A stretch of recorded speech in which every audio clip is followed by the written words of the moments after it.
안녕하십니까. 주역 64개 노트 정리. 이번 시간에는 활의 서합 세 번째 시간입니다. 전체적으로 145번째 노트 정리입니다. 이번 시간은 63의 마른 고기를 씹다가 나타난 상황, 64에도 조금 마른 포를 씹게 되면서 득금시한 상황에 대해서 같이 보겠습니다. 자, 한자를 같이 한번 먼저 읽어보겠습니다. 득, 서석육, 우독, 소린, 무구. 자, 보면은 서석육, 우독, 소린, 무구. 마른 고기를 씹다가 독을 만남이니 조금 부끄러우나 허물은 없다. 상활. 우독, 위, 부당냐.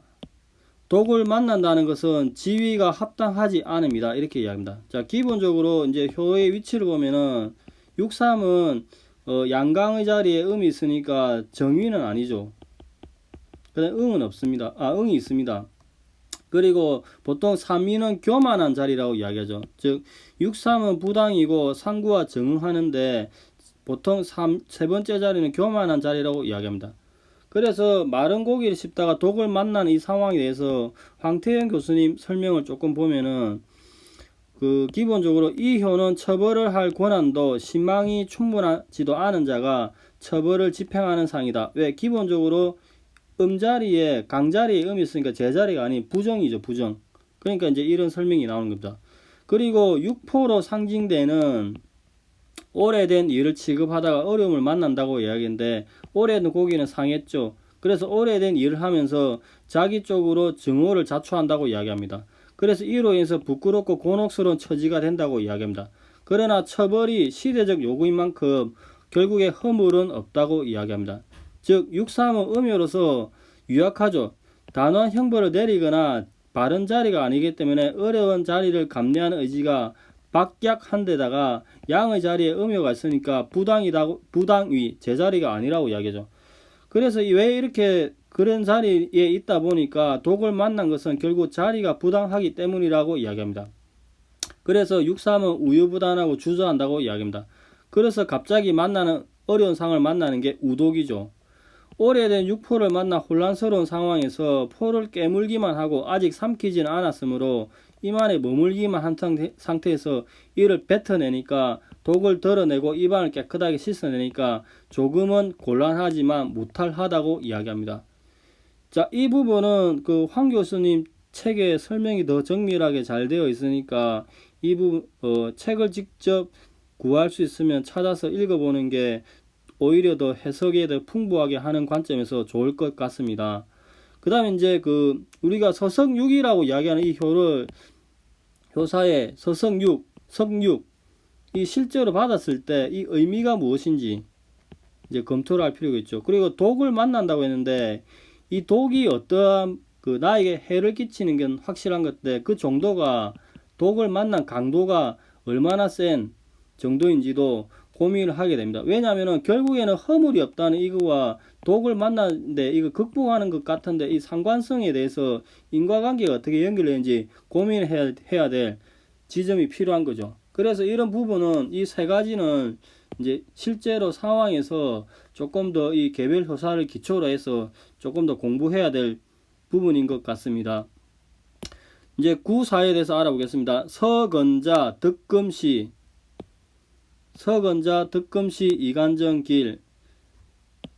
마른 포를 씹다가 금으로 된 화살촉을 얻으니 어려움 속에서도 바르면 이롭다 하니 길하니라. 이간정, 길, 미광야. 어려움 속에서도 바르면 이롭고 길하다는 것은 미광야 아직도 덕이 빛나지 못하니라 이렇게 얘기합니다. 조금 다른 설명은 어려움 속에서도 바르게 하여 이롭고 길하나 어려움 인해서 아직 인하여 밝지 않다 이렇게 얘기합니다. 자, 기본적으로 구사는 이제 드디어 상계로 진입을 했죠. 그리고 제자리는 아닙니다. 그 다음에 응도 없습니다. 즉 그리고 이 처음에 설명했듯이 이 양강의 구사는 이렇게 뼈로도 볼 수 있죠. 즉 구사는 양강의 부당이고 뼈로도 취급을 할 수 있다 이렇게 이야기합니다. 황태현 교수님은 설명하시기를 뼈가 있는 마른 고기는 육삼의 포보다 더 단단하고 더 공경의 정도가 더 심각한 그런 단계라고 이야기합니다. 즉, 이 육사는 중도를 넘어친 지나친 상황이다.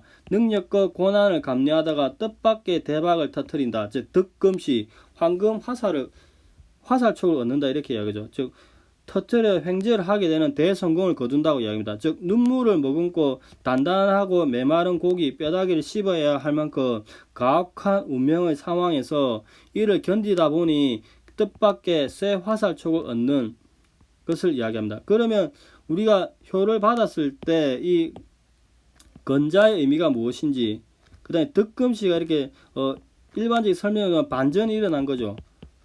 그래서 이 금시의 상징적 의미가 무엇인지, 그럼에도 불구하고 결국에는 미광야, 밝지 않다고 이야기하는데 득금시가 되면 밝아야 된다고 생각이 될 것 같은데 왜 미광야라고 이야기하는지 조금 고민이 되는 지점입니다. 그리고 이렇게 그 마른 고기를 씹다가 그 쇠 화살촉을 얻은 게 인과관계가 우연적인 건지, 결과론적으로 이제 이 상관성에 대해서 이제 인과관계가 있는지 우연인지 요걸 검토할 필요가 있죠. 그리고 결국에는 구사의 효는 길하다고 이야기하는데 길하다면 광이어야 되는데 왜 미광이라고 이야기하는지 요 부분은 조금 의문이 드는 지점이니까 한 번 더 조금 더 발전적으로 고민을 한번 해보시기 바랍니다. 자, 여기가 일반적인 설명이고 다산의 설명을 같이 보겠습니다. 서석육 우독 소린 무구 상활 우독 위부당야 마른 육포를 씹다가 독을 만나게 될 것이다. 과오를 고침에 있어서 소인은 인색함이 있을 것이나 허물이 없을 것이다. 상활 독을 만난다는 것은 그 자리가 합당하지 않기 때문이다.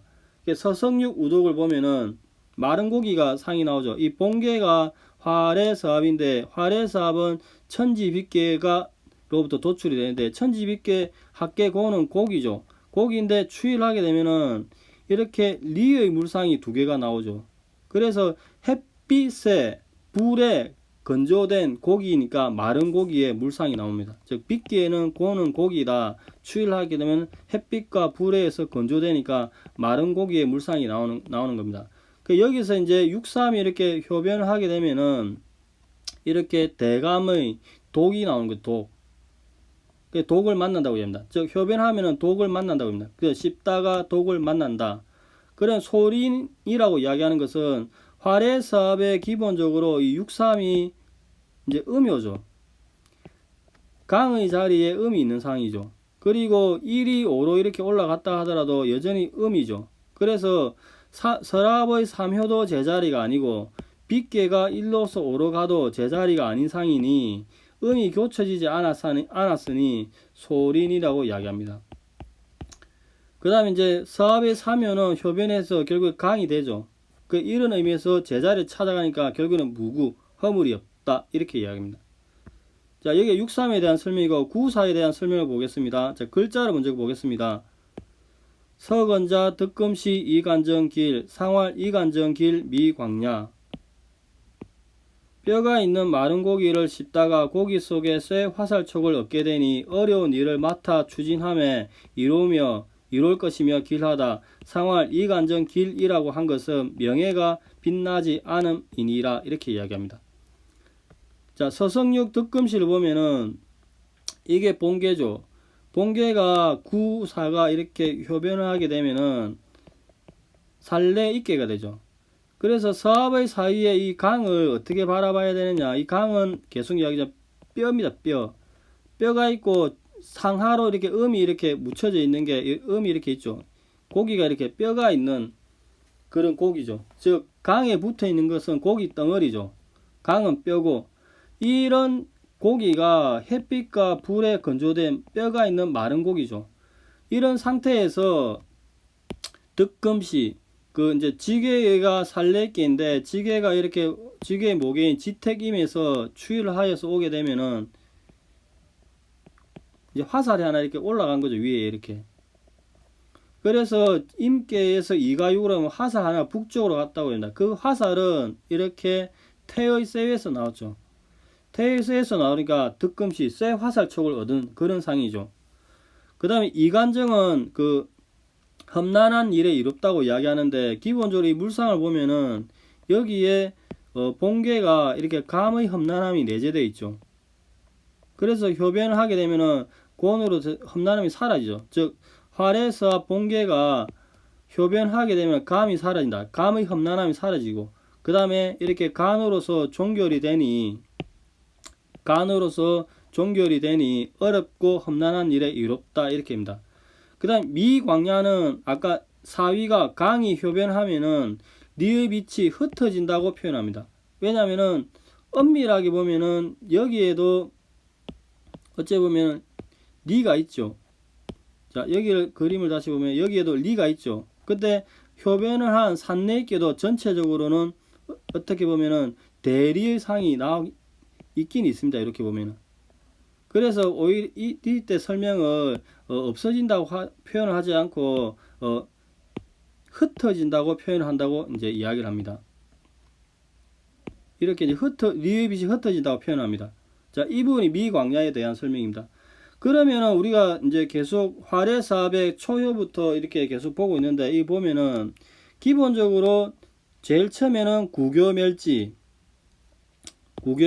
그 다음에 살코기, 세 번째 말린 고기, 네 번째 뼈 있는 고기, 다섯 번째 마른 고기, 여섯 번째는 하교멸이 기회 형벌이 내는 상이 나오죠. 근데 기본적으로 계속 아래부터 밑으로 올라가면은 강도가 굉장히 높아진다는 걸 느끼십니다. 특히 2번에서 이제 4번으로 가는. 근데 이제 효의 끝을 보면은 무구, 길, 무구, 흉 이렇게 나옵니다. 그래서 이 개별 효와 이런 상관성을 이렇게 효와 끝의 상관성을 조금 검토를 할 필요가 있는데, 이 부분이 조금 어려운 것 같습니다. 그래서 이 부분은 어떤 부분은 흉이고 무구, 길, 무구, 흉. 특히 여기에 어려운데도 길하다고 이 이야기하는 부분도 조금 고민이 되는, 공부할 때 조금 헷갈리고 어려운 부분이고, 여기 또 위험한데 결국 허물이 없다는 부분도 조금 어려운 부분인 것 같습니다. 이 부분은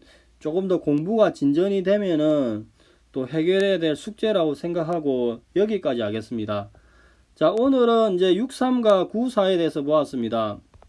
6.3에서는 기본적으로 마른 고기를 씹다가 독을 만났는데 그 독의 그 위험의 정도가 무엇인지, 9.4에서는 똑같이 그 뼈가 있는 이제 고기를 씹다가 득금시 상황이 반전이 되는데 득금시의 의미가 무엇인지, 그럼에도 불구하고 효사는 길하다고 이야기하는데 그 소상제는 미광야 아직 박지 않다고 했는데, 이 상관성에 대한 검토가 조금 더 필요한 것 같습니다. 오늘은 여기까지 하겠습니다.